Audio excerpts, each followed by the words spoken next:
सुन गई गोरी हाथ हिलावे है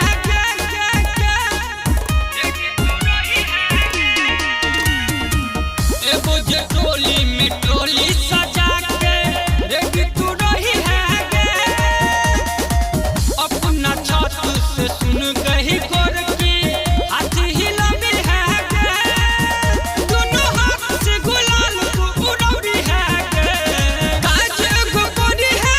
कपड़ा पहिरी है हमरा पसंद के गोरी घरेले को बाल्टी में रंग देबो तोहर जवान हेगे कनियो ने करी है तोरा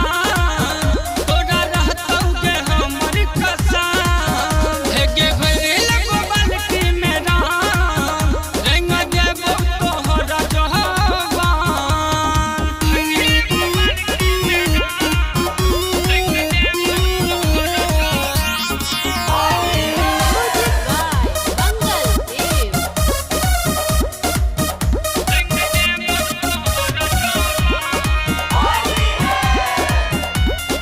एसके राज म्यूजिक अंधा थाली बाजार एसके राज म्यूजिक शुभम गोरी कहै